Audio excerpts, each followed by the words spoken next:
Hello and welcome to the Mike and Sam Show. Hey, Sam, how you doing? I'm great, Mike. How are you today? I am fantastic. This morning I had one of my online courses in the 2020 transformational training and really great group. And we were talking about self-care today. So it was a good conversation. Oh, awesome. Very good.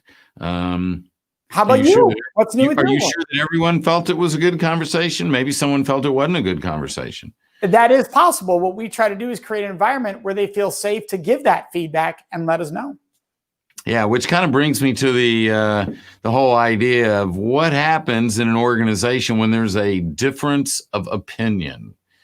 What has been your experience when there's a difference of opinion? When Sally thinks one thing and Mary thinks another, or John has a third opinion, does it all fall apart? What happens?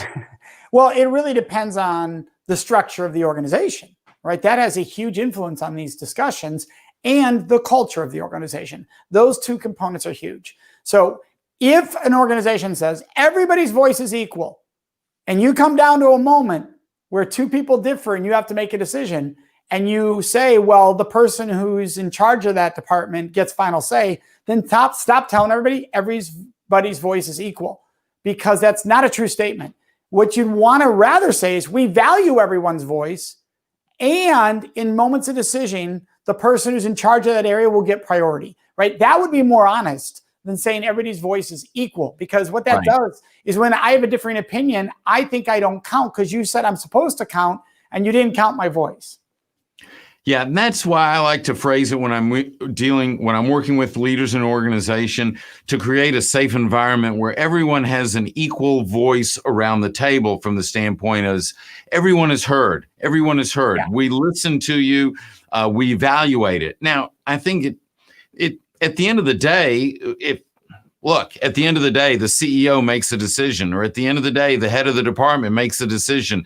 And so, yes, we need to recognize that. But the question becomes do you create an environment in your organization where people feel safe to express a differing opinion? Do they feel safe to express an idea that may be way out there? Do they feel safe to be innovative in dealing with challenges? Because if we don't create that, then what happens is those differences in opinion, they just fester because people hold them inside.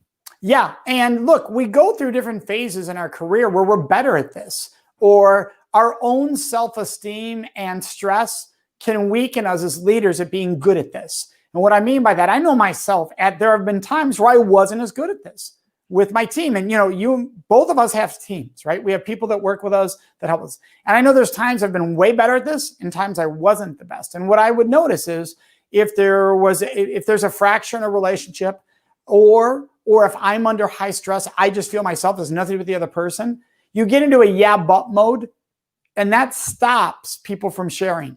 And that makes people think, if I have differing opinion, why even share it? Because they're just going to yeah, but me, right? So they say, hey, this, and I go, well, yeah, but, and it just ends it because I'm not really listening. Instead of saying yeah, but, and this is something I teach companies all the time when we talk about creating a culture of respect. Instead of yeah, but, you say, wow, thank you. Can I share some challenges we've had with that in the past? Because you might be the one who can help us overcome them.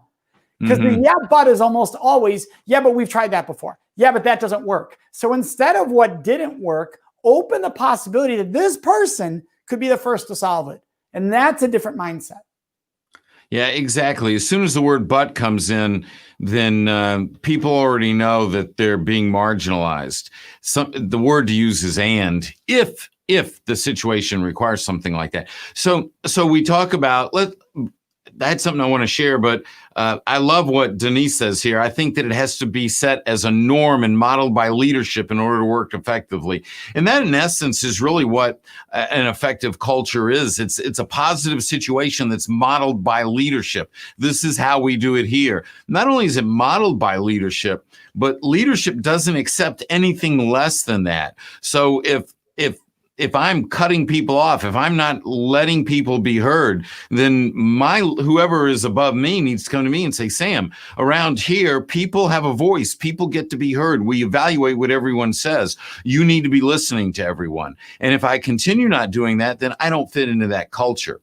But let's take this to the next level. So what happens when you have two people that just disagree? Well, I'm going to pause before we even go there, because I think there's some valuable pausing moment there. I'll determine if it's valuable. Yeah. So here's the issue that I think happens, and that is, oh, now I'm having a brain freeze. You got to love live, right? Because this will happen. But I shook you up when I said that. You did. It threw me off. So that's all right. It'll come back to me here. The difference of opinion can be how you hire. And what I mean by that is you need to know that when you hire people, they need to know they're walking into a culture where throw the idea out doesn't mean we're going to use it. And there's a big difference in I hear you and I do what you say. Those are two different worlds. And that has a huge impact on differing of opinions. Because if you throw out 10 ideas to me and I use one of them, and you only focus on the 9 I didn't use, well, then this is probably going to be difficult for us to be innovative, because 1 out of 10 things get put into place in a business. You're doing really well, actually. That means you're being innovative. You're coming up. If you think I'm going to put 5 out of 10 into place, we're probably not staying focused. There's probably too many distractions going on. So and that goes down to communication, doesn't it, Mike? That's what I'm saying. But it plays huge in how people are willing to bring up differing opinions.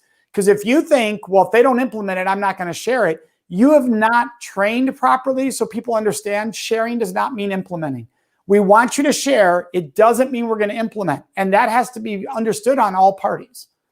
So let's move from the macro to the micro. Let's look at where we have a situation where we have two people in an organization, either, that just differ on opinion, not so much looking at the creative side of things, but just, it's like Sally and Mike. They disagree on how something should be done. You have a difference of opinion. How do you handle that? Yeah, well, what I want to do is let's take a break and come back, because you and I both know, especially if you work close with someone, your first instinct might be to push back on each other. And then this is true in marriages too, and relationships, especially in marriages. Some people are like, what have you thought of this? Like, what do you mean if I thought of that, right? And then the next day you're like, I should do that. Right? So you have an awakening. So one of the first things you want to do is give those two individuals time. Let's not decide this second if we don't have to. Let's take a day on it and see if either of you have a different view on what the other person contributed, or how you could work with that. How could these ideas come together in any way? So I think that's a big one, is to pause. We're so quick to want to make decisions. Pause. Then we have to look, what is the goal of what we're doing right now? What is the goal of this project? What is the goal of this decision-making process? Which of these is closest, there's never a totally, is closest in alignment with that? Because that is why we're here. So that could be a brilliant idea that doesn't align with this project. We got to look at that. Sam, what are some additional ways you would throw in to help in that moment? Well, I want to make sure that all decisions align with the values. And so, I think that that's always an element of consideration. Are these ideas aligning with our values? Are we, you mentioned, are you on goal, your mission, your purpose? I think that, yes. Are you aligning with your purpose? Are you aligning with your mission? Are you aligning with your values? That's always a litmus test for me. And then sometimes there's just a difference of opinion. You could have two ways of doing it that both align. Sometimes you'll see that one doesn't align as much as the other, and that'll reveal what the answer is. But what if they both align? And what if those people just totally disagree? And that's where I think that part of the values in an organization need to speak to how we get along, how we build relationships inside the organization. Because if you and I, let's say we're at equal level in an organization, we disagree, is a sense of respect built into the norm that is expected in how we communicate, how we collaborate, how we work together, what we say about each other when the other one isn't around.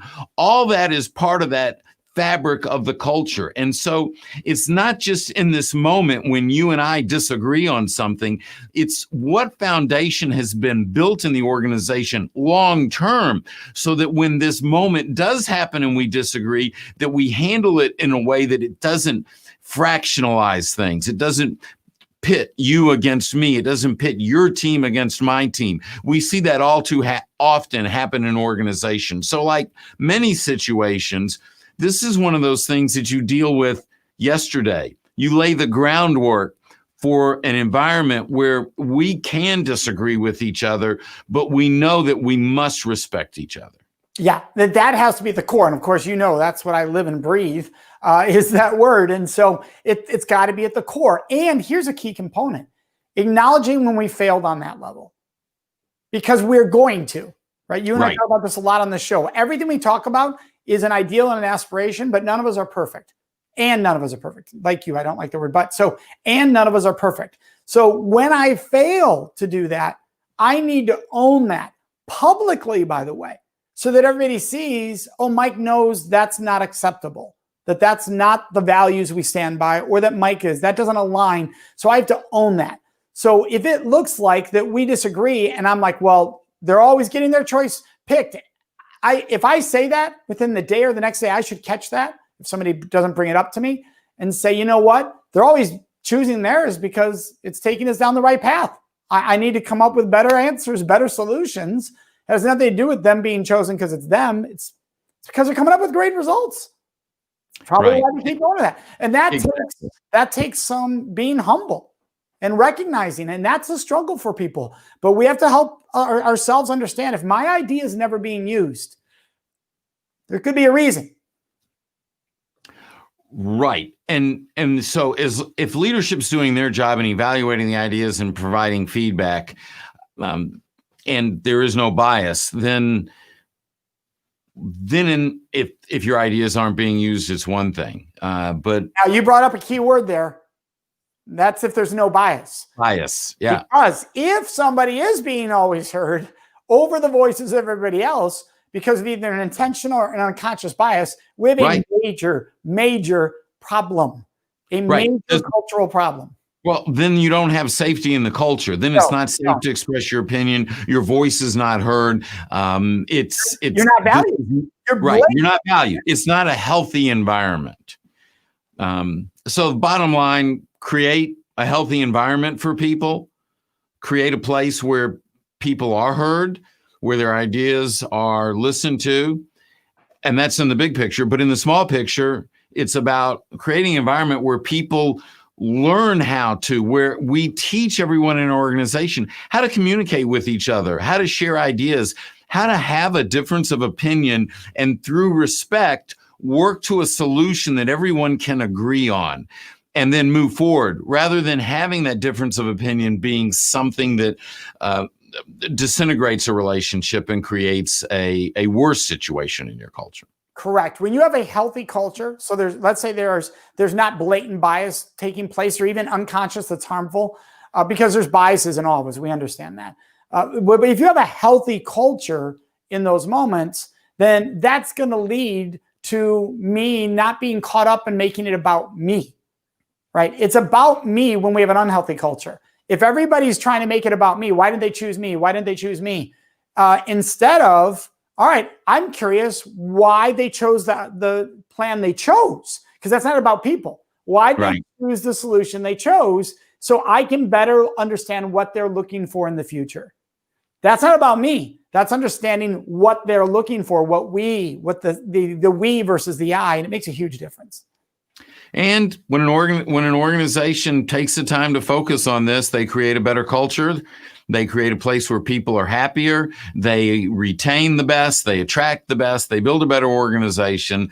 Being able to handle a difference of opinion effectively and in a positive nature is always going to lead to a better culture and a better organization.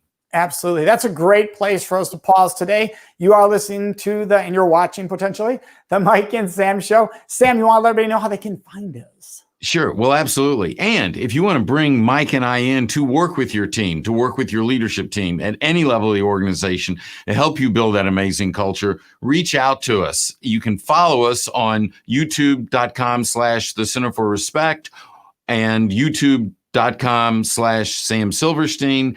And of course, you can reach us directly at thecenterforrespect.com and beaccountable.com. We'd love to talk to you. And by the way, I want to pause on that because if you want just Sam, that's cool. If you want just me, that's cool. If you want the two of us together, really, really cool. Rock it out. This is a great example of it's not about either one of us, right? It's about getting the solution that can help you. So it's not about whether it's Mike or Sam or it's both. It's about what's the best solution for you. And I also want to thank Denise for her comments. Susan today. Thank you, Susan. It says Susan. It didn't look like Susan. And then Doug, appreciate that. Always love hearing from everyone in the audience that's listening, either live or if you're listening to this and it's recorded, leave your comments. We'll respond. And that's always a great way to get in touch with us. Everyone have a great week. Mike, thanks for the conversation. Thank you, Sam, as always.